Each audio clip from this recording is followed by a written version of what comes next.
नरेंद्र मोदी ने मन की बात में 67वें संस्करण के कार्यक्रम में आज आमजन से रूबरू हुए। लद्दाख की गलवान घाटी में 20 भारतीय सैनिकों की शहादत, भारत में कोरोना का विकराल होता स्वरूप और देश में मानसून की आमद के बीच प्रधानमंत्री नरेंद्र मोदी आज अपने मासिक रेडियो कार्यक्रम मन की बात के जरिए देश को संबोधित उन्होंने किया। पीएम मोदी ने मन की बात में लद्दाख से भारत की भूमि पर आंख उठाने वालों को करारा जवाब दिया है। पीएम ने आगे कहा कि लद्दाख में भारत की भूमि पर आंख उठाकर देखने वालों को करारा जवाब मिला है।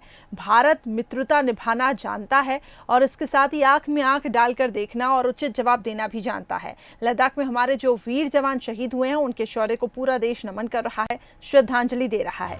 पीएम मोदी ने आगे कहा कि लॉकडाउन से ज्यादा सतर्कता हमें अनलॉक के दौरान बरतनी है। मास्क नहीं पहनने हैं, मास्क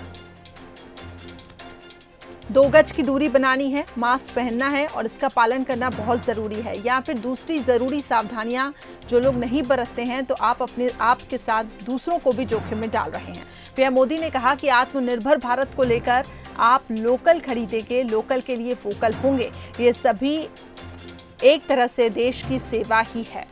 तो पीएम मोदी ने मन की बात की। इस दौरान उन्होंने चीन पर गुस्सा फूटा और इसके साथ ही कोरोना को लेकर अलर्ट रहने की बात करी कि सावधानी बरतनी है और अगर आप मास्क नहीं पहन रहे हैं तो आप अपने साथ साथ दूसरों को भी जोखिम में डाल रहे हैं। मित्रता निभाना जानता है तो आंख में आंख डालकर देखना और उचित जवाब देना भी जानता है। भारत आत्मनिर्भरता की तरफ कदम बढ़ा रहा है।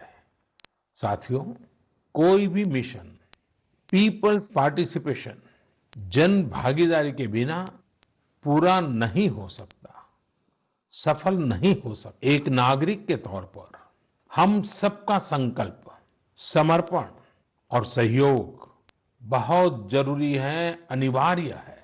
आपकी सतर्कता ही आपको कोरोना से बचाएगी। इस बात को हमेशा याद रखिए कि अगर आप मास्क नहीं पहनते हैं, 2 गज की दूरी का पालन नहीं करते हैं या फिर दूसरी जरूरी सावधानियां नहीं बरतते हैं तो आप अपने साथ साथ दूसरों को भी जोखिम में डाल रहे हैं।